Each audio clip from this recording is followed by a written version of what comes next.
there's my little retro thing. I've been enjoying playing with it. I think we could probably make a little mini course out of it. I have also been playing with the new current build of God of 4, and it's looking more stable and lots of fun. I don't have any major new systems made in the prototype, which is why I haven't fired that up. I'm hoping I get to see students' versions of Tucanaban soon, because that was a lot of fun to make. Or especially if you manage to take the principles behind it and develop something on the side with it. I mean, that's also incredibly awesome. Yeah, and make your own mechanics. So, shall we hint at what the other idea was that you were talking about earlier? I don't want to jump the gun on it. Sure. What are we talking about? The game idea we were talking about earlier with the multiplayer, what we could play. Oh. So I think you're talking about making this a multiplayer. Kind of. We ventured into some other stuff as well. So multiplayers, this would be an amazing game where, if you traded anything that you dropped went over to the other side. So in the versus mode in the original Puzzle Bobble, if you I've got a cat behind me, which is meaning it's very hard to be at the right angle. If you manage to drop a few, so popping a bunch is just hit some points. But if you can get rid of the ones that are supporting the ones below it, they'll all fall. But that number of bubbles in random colors will now float up on someone else's side. But of course, you're next to each other, so it's all very competitive. It would be great to do that online. That is out of scope. I mean, that is definitely out of scope for a small thing. But maybe as part of a larger course, it might be pretty awesome. Maybe. Like, we were having this conversation. When I do the God of 4 complete course, which is not what we're calling it, which would be like Discovering Godot, which is not what we're calling it, but God of 4, which is not what we're calling it. Oh, no, we are calling God of 4 God of 4. Mikey was like, you could do a whole section on multiplayer. I'm like, I think that might be a bit much for beginners and intermediates. Like, I think we could do something very simple with, like, here's how the keywords work and remote procedural calls work. But I think after that, you have to say, and if you want to learn how to do that, this is the direction you should go in, because that's a course that's a field of study in itself. That is true, yeah. You can't just... In some ways, you could throw something together, but ultimately, being on the same local network as someone is a completely different experience to across the internet. There's time delays and everything else to consider at that point. Although, with that type of game, saying that, it's not going to be it's not going to be as important timing wise as a first person shooter or something that's more of a Twitch game or a racing game. Yeah, well, so there is an impulse to, I guess impulse is the right word, to go faster than the other player, because there's more chance of winning if you go faster. Yeah. Also more chance of messing up. But you're also going to want to see what the other person's doing. Also, maybe a dual screen thing. We have to sync that. So you can see what's going on. Yes. That would be But interesting. I really don't want to mess around with, like, creating a server, and I really don't want to mess around with Steam API. So that leaves direct IP. Well, that's what that's one of the things that we kind of segued into earlier. When it comes to a multiplayer game, if you did want to have it hosted on a server, then there's an inherent cost to that. That server has to be running, whether it's your own local machine that's connected to the, and that of course opens up. Even if you're using free and open source software, or you wrote it yourself from scratch, you still have to keep it running. Yeah, and there's just a power cost to that, even if nothing else. So that's always going to be a barrier to entry with anything that is. Timing would be an issue. Yeah, I just glanced across that as well. It's always going to be an issue timing-wise. I mean, if you're a second or two behind, that could be the difference between winning and losing when you're right at the very end. You think you've won, and then 2 seconds later... Well, you have half a second between you hitting a ball and it doing the calculation. So you could get away with a half-second thing, but anything more than that is going to be a problem. Out-of-order packets would be a problem. But really, the only thing that's critical is how many things are being sent over. Yeah. Or what's being sent over, because if the same game was being played on both computers, essentially, then you'd only have to pass the physics information across, and then each computer locally could work out what was going on based upon that. That leads to all kinds of desync issues. Oh, okay. Yeah, I can see. Because the physics is going to be calculated slightly differently. This is exactly why when you start talking about multiplayer, it can suddenly end up being a very deep topic, because desync, yeah, we can't do it that way because of X, Y, and Z. Well, I'm going to start seeing things on my screen that you don't see. And that's going to lead to issues when balls suddenly start appearing. And like, where did these come from? Sorry, I'm a 12-year-old boy at the moment. I could tell. One thing that I do quite like is we seem to be starting a series of courses on create your classic arcade with Godot. Yeah, the Godot arcade. Yep. You heard it. The Garcade. The Garcade.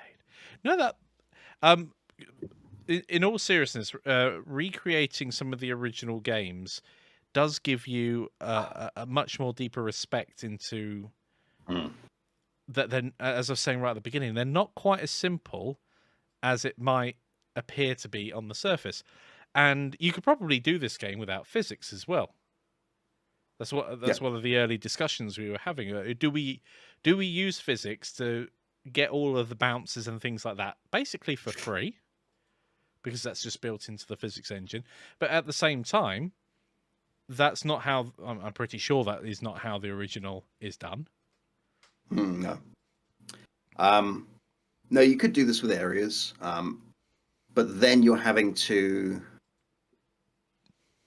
write the reflections and so forth that you wouldn't have to worry about. So it's just what's the gain?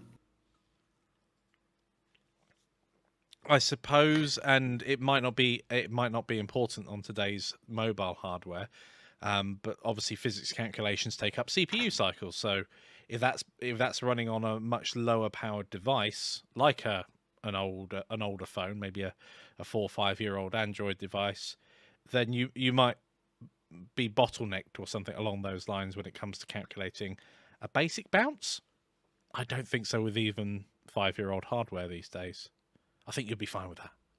I don't know. I think we're out of my thing right now. So if you're wondering why I keep sitting weird and leaning back at a shot and wriggling, it's because 2 days ago I pulled my back, and I keep getting back spasms. But Caboodle is sitting behind me and refusing to move because it's cold, so I can't sit properly in the chair. So my back hurts.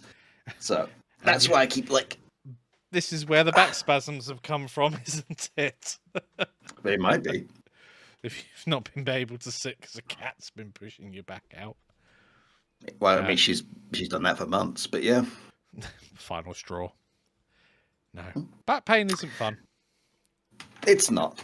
But yeah, I think the Toucan Bubble has some potential as a mini course. Yeah, I think definitely. A few levels, a few difficulty sliders, a menu. It's pretty close to done. There's still a couple of bugs where random balls over there will fall down, but so many fewer than before. So, we talked about Pac-Man the other day, didn't we? We did talk about Pac-Man. Pac-Man. And I went, we could call it Om Nom Nom. And then you told me, that's what Pac-Man means.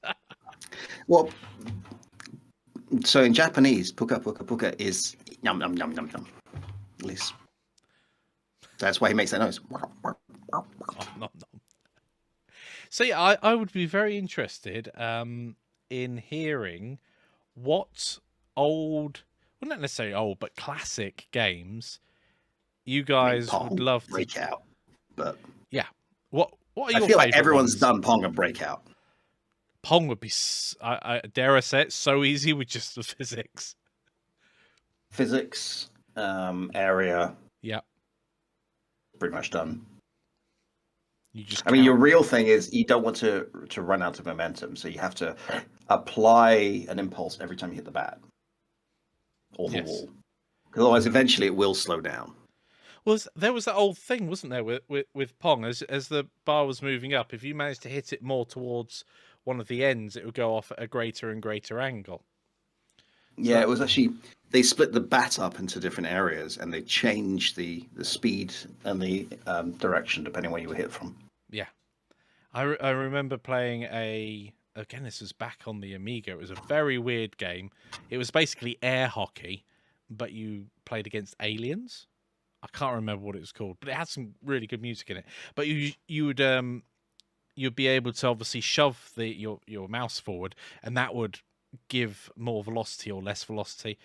And one of the things that you could do is it had some sort of physics on it as well, because as it was bouncing, it would slowly slow down, and if you got it wrong, it would come back towards you. I don't know how that was supposed to work. I did actually toy with air hockey as one of the original courses for Discovering Godot.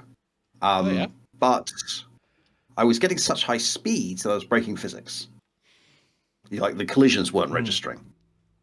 And if you can't go that fast, it's not really air hockey. Joust could be interesting. Yeah, that would be a good one. Joust could be interesting. I mean, Tron Cycles would be fun because I remember playing that back in the 80s, the Tron arcade game. I'd probably call it something else. I mean, Asteroids is there was an Asteroids with a black hole that I played lots. As one of the, I'm really going back to early days here.